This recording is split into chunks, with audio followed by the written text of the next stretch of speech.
Yeah, not much has changed.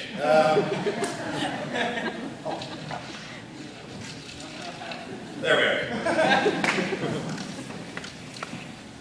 And we shall fight them on the beaches, and we shall fight them in the... Wait, wrong speech. One second.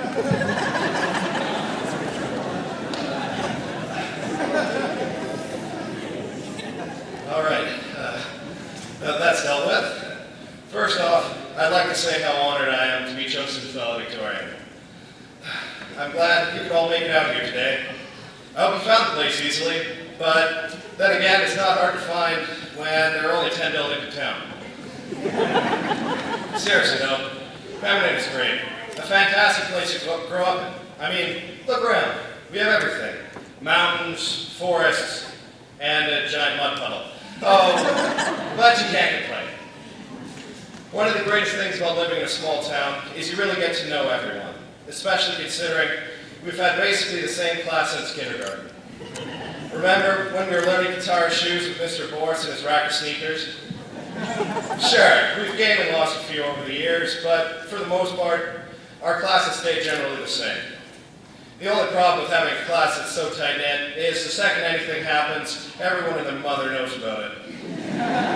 You might be sitting in the commons waiting for lunch and you hear something like, "They branded what onto themselves?" You can be sure, but by the end of the day, you will know exactly what they were talking about. Along with having the same classes, we've had the same few teachers, with whom we've learned and accomplished a lot over these past years.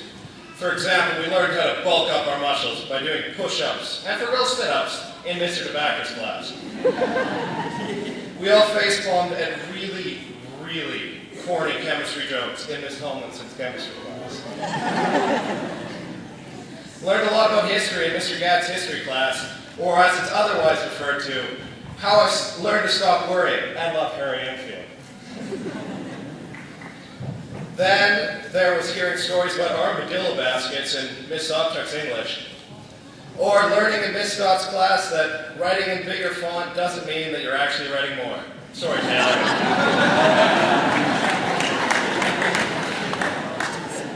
We've had so many fantastic teachers, each of them with their own set of quirks. I have honestly no idea how they put up with us.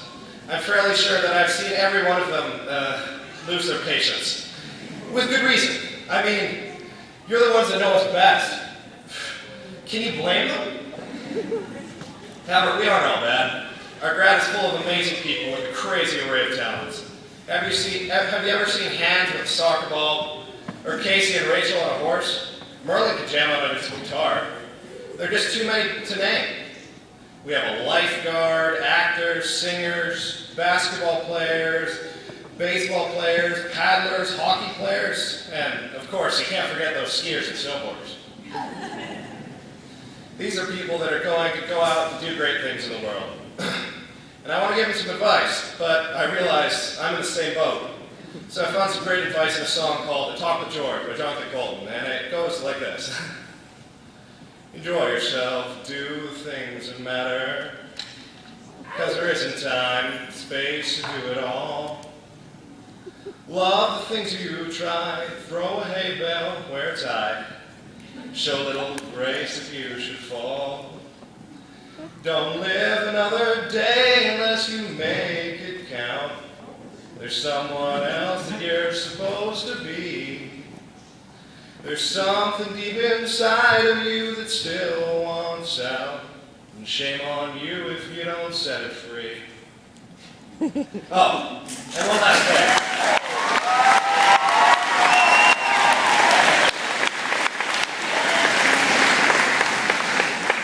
One very, very important last thing. You stay classy, grad class 2011.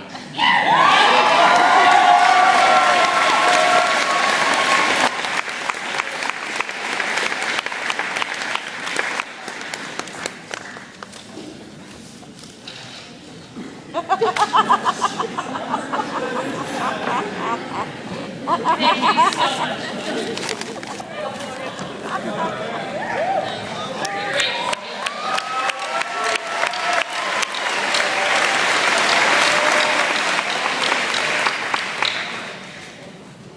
At this time,